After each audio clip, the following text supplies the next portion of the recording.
अस्सलामुअलैकुम वरहमतुल्लाहि वबरकातुहू अऊज़ु बिल्लाहि मिनश्शैतानिर्रजीम बिस्मिल्लाहिर्रहमानिर्रहीम रब्बिश रह ली सदरी व यस्सिर ली अमरी वहलुल उक़दतम मिन लिसानी यफ़क़हू क़ौली।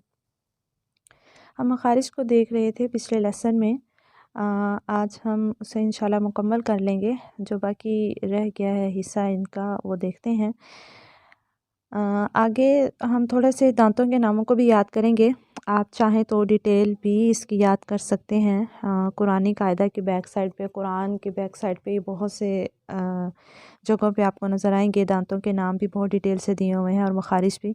लेकिन यहाँ पर मैं स्टार्ट में थोड़ा आसान और मुख्तसर करवा रही हूँ ताकि आप गड़बड़ ना हो और आप आसानी के साथ जो है वो कर सकें। और आपका फ़ोकस जो है वो इस वक्त मेन बच्चे हैं, तो उतना ही करवाया जा रहा है जितना ज़रूरी है। आप मज़ीद भी सीखना चाहें तो एडवांस लेवल भी हो रहा है, तो उसके लिए फिर आप वहाँ पर उन वीडियोस को देख सकते हैं। तो यहाँ पर आपके सामने एक चार्ट नज़र आ रहा होगा जिसमें लिखा हुआ है थनाया, रुबाई, अनियाब, ज़वाहिक। ये दांतों के नाम हैं, ठीक है। उसके साथ ही नीचे डिटेल भी दी गई है। सामने के दांतों को थनाया कहते हैं, ऊपर वाले दो दांतों को थनाया उलिया कहते हैं। उलिया आला से ऊपर की तरफ ना, तो इसीलिए ऊपर के दो दांत जो है वो थनाया उलिया और नीचे के दो दांतों को थनाया सुफला कहते हैं। सुफला निचले को कहते हैं, सुफला का मतलब निचला है। आगे है ऊपर वाले दो दांतों के साथ और नीचे वाले दो दांतों के साथ दाएं बाएं एक एक दांत को रुबाई कहते हैं। ये टोटल 4 दांत हैं, यानी थनाया के साथ दाएं बाएं ऊपर नीचे टोटल 4 दांत हो गए, ये कहलाते हैं रुबाई। सामने के दांतों को थनाया कहते हैं, ऊपर वाले दो दांतों को थनाया उलिया और नीचे वाले दो दांतों को थनाया सुफला। और फिर इनके साथ दाएं बाएं ऊपर नीचे 4 दांत कहलाते हैं रुबाई। रुबाई के साथ ऊपर नीचे दाएं बाएं एक एक दांत को अनियाब कहते हैं और अनियाब के साथ ऊपर नीचे दाएं बाएं एक एक दाढ़ को ज़वाहिक कहते हैं। अनियाब तक दांत है, उसके बाद दाढ़ें शुरू हो जाती है। दाढ़ों में से हमने सिर्फ एक ही दाढ़ का नाम याद किया है, ज़वाहिक। दाएं बाएं ऊपर नीचे एक एक दाढ़, तो ये टोटल 4 हैं जो कि ज़वाहिक कहलाती हैं। आगे अब हम देखेंगे तरफुल लिसान, ज़ुबान के पतले किनारे जो दांतों के साथ है। यहाँ से 3 हरूफ अदा होते हैं, लाम, नून और रा, ठीक है। चूँकि ये तरफ से अदा होते हैं, ज़ुबान का तरफ इसमें इस्तेमाल होता है, इसी निस्बत से इसका नाम जो है वो हरूफ़े तरफिया रखा गया। तो ये तकरीबन एक ही जगह से अदा होते हैं, लेकिन थोड़ा थोड़ा सा इनमें फ़र्क है। हर्फ लाम देखें, ज़ुबान के पतले किनारे जिन्हें हम तरफुल लिसान कहते हैं, जब सनाया, रुबाई, अनियाब और ज़वाहिक के मसूरों से टकराते हैं तो हर्फ लाम अदा होता है। पढ़ के देखें। माज़रत, इसमें सनाया, रुबाई, अनियाब और ज़वाहिक के मसूड़े इस्तेमाल होते हैं, लाम। और जब भी हम दांतों या मसूड़ों की बात करेंगे तो निचले दांतों का इस्तेमाल नहीं होता, ऊपर वाले दांतों का ही होता है। निचले का सिर्फ सनाया सुफला में होता है। तो आप दाईं तरफ देखें, ऊपर के जो दांत है वहाँ पे आपका लाम लग रहा होगा, लाम लाम। ज़ुबान इसमें थोड़ी फैल जाती है। जब नून अदा होगा तो ज़ुबान थोड़ी सी सुकड़ जाएगी। ज़ुबान के पतले किनारे सनाया, रुबाई और अनियाब के मसूड़ों से टकराते हैं तो हर्फ नून अदा होता है, नून, लाम, नून। लाम में ज़ुबान ज़्यादा फैल रही है, नून में कम हो गई। इसमें ज़वाहिक के मसूड़ों का इस्तेमाल नहीं है। फिर है हर्फ रा।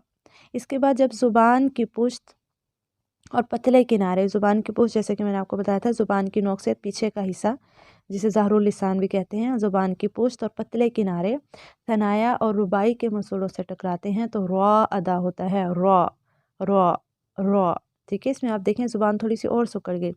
इसमें अनियाब और ज़वाहिक दोनों के मसूड़े निकल गए, सिर्फ थनाया और रुबाई के मसूड़ों का इस्तेमाल है।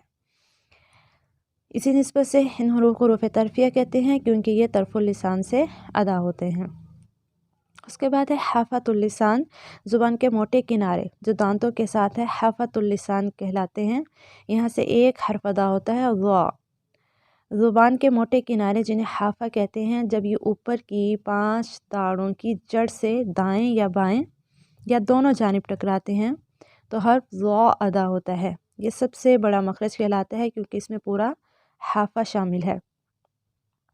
تو اس میں جو ہے وہ زبان کے موٹے کناروں کا استعمال ہے۔ زبان کے موٹے کنارے یا دائیں 5 تاڑوں کے ساتھ لگیں گے یا بائیں اوپر کی طرف یا پھر دونوں طرف، جس طرح سے آپ کو آسانی ہو اس طرح سے آپ لگا کے اسے ادا کریں گے۔ اور رہی بات یہ کہ آپ کے ذہن میں سوال آ رہا ہوگا کچھ دعات پڑھتے ہیں کچھ زواد پڑھتے ہیں، تو آپ نے اس چیز کا دھیان رکھنا ہے نہ تو یہ طوا ضا جو ہے اس ضا سے ملے، نہ ہی اس کی آواز دال کے ساتھ ملے، بلکہ اس کی درمیانی آواز ہو، بس آپ اس کے مخرج کا دھیان رکھیں گے۔ اور جب یہ ادا کریں گے تو زبان کی نوک جو ہے وہ ثنایا علیہ کے ساتھ نہیں ٹکرانی چاہیے، کیونکہ اگر وہاں ٹکرائے گی تو پھر وہ تو ضا کا مخرج ہے نا، طوا ضا جو ضا کا مخرج ہے، تو اس میں زبان کی نوک وہاں نہیں ٹکرانی چاہیے، بلکہ زبان موٹے کنارے جو ہیں وہ اوپر کی 5 تاڑوں کے ساتھ لگنے چاہیے، ٹھیک ہے۔ اس کے بعد ہے رأس لسان، زبان کی نوک۔ یہاں سے 9 حروف ادا ہوتے ہیں۔ حروف نطعیہ 3 ہیں، نون طا عین یا ہا، نطعیہ، تا دا طا، یہ 3 حروف ہیں۔ تالو کا اگلا حصہ جو رأس لسان کے اوپر ہے، جو دراصل ہمارے اوپر کے دانتوں کے مسوڑے ہیں، وہاں تالو کو 2 حصوں میں تقسیم کیا جاتا ہے۔ وہ حصہ جو کھردرا ہے، لکیردار ہے، اور وہ دانتوں کے مسوڑے ہیں، یہ حصہ نطعن کہلاتا ہے۔ یہاں سے جو حروف ادا ہوتے ہیں اسی نسبت سے انہیں حروف نطعیہ کہا جاتا ہے، ٹھیک ہے۔ رأس لسان، زبان کی نوک، ثنایا علیہ، سامنے کے اوپر کے 2 دانت، ان کی جڑ کے ساتھ جب لگتی ہے تو حروف نطعیہ ادا ہوتے ہیں۔ زبان کی نوک ثنایا علیہ کی جڑ کے ساتھ لگتی ہے، اور اس دوران ظہر لسان مطلب رأس لسان سے تھوڑا پیچھے کا حصہ اوپر نطعن حصے سے بھی ٹکراتا ہے، اسی لحاظ سے اس حروف کو حروف نطعیہ کہا جاتا ہے۔ اس کے بعد ہے حروف لثویہ، جہاں پر دانت پیوست ہے، نرم حصے کو لثہ بولتے ہیں، نرم مسوڑوں کو، جو کہ دبانے سے حصہ دب جاتا ہے۔ جب رأس لسان ثنایا علیہ کے کناروں کے اندرونی جانب لگتی ہے تو یہاں سے حروف لثویہ ادا ہوتے ہیں، اسی نسبت سے ان حروف کو لثہ سے لثویہ کہا جاتا ہے۔ یہ 3 حروف ہیں، ثا، ذا، ضا، یہ نرم حروف بھی انہیں بولا جاتا ہے، ان میں سیٹی کی آواز نہیں آنی چاہیے۔ زبان کی نوک جو ہے وہ ثنایا علیہ کے کناروں سے لگے گی، ثا، ذا، ضا۔ اگر آپ زبان باہر نہیں نکالتے تو سا، زا، ضا، یہ سیٹی آئے گی، یہ نہیں آنی چاہیے۔ ثا، ذا، ضا، اوپر والے تا، دا، طا، ٹھیک ہے، اس میں ثنایا علیہ کی جڑ کا استعمال ہے اور اس میں ثنایا علیہ کے کنارے۔ حروف صفیریہ، یہ لفظ الفاظ جب بولے جاتے ہیں تو ان میں سیٹی کی آواز پیدا ہوتی ہے۔ حروف صفیریہ بھی 3 ہیں۔ جب رأس لسان یعنی زبان کی نوک ثنایا علیہ سفلی کے کناروں کے ساتھ لگے اور اسی دوران ثنایا علیہ کے کناروں کی جانب بھی مائل ہو تو حروف صفیریہ ادا ہوتے ہیں، اور یہ 3 ہیں، زا، سا، صا، ٹھیک ہے، یا زا، سین، صاد۔ ان کی ہم ساؤنڈ پڑھ رہے ہیں، زا، سا، صا، ٹھیک ہے۔ اس کے بعد ہیں، یہ ہم نے لسان کو جو ہے وہ مکمل کر لیا، حلق لسان 2 مکمل ہو گئے، آگے ہے شفتان۔ شفتان جیسے کہ 2 ہونٹوں کو کہتے ہیں، یہاں سے 4 حروف ادا ہوتے ہیں، فا، واو، با، میم۔ فا جو ہے ثنایا علیہ کے کنارے اور نچلے ہونٹ کے اندرونی حصے کے ملنے سے ادا ہوتا ہے۔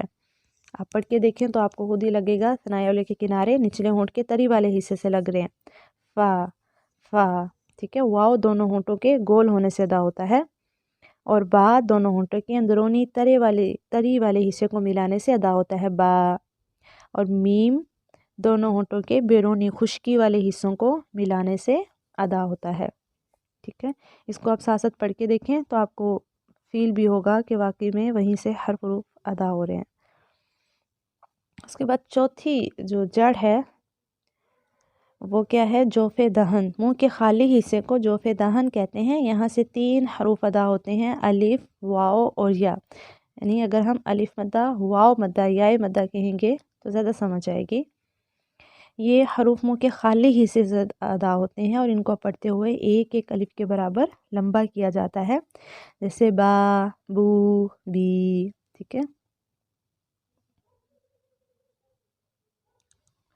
آگے ہے خیشوم۔ خیشوم ناک کی نرم ہڈی کو کہتے ہیں، ناک کا بانسا، ناک کا وہ حصہ جہاں پر غنہ کرتے ہوئے ہماری آواز ٹھہر جاتی ہے وہ خیشوم کہلاتی ہے۔ یہاں سے 2 حروف ادا ہوتے ہیں، نون مشدد اور میم مشدد کا غنہ، ٹھیک ہے۔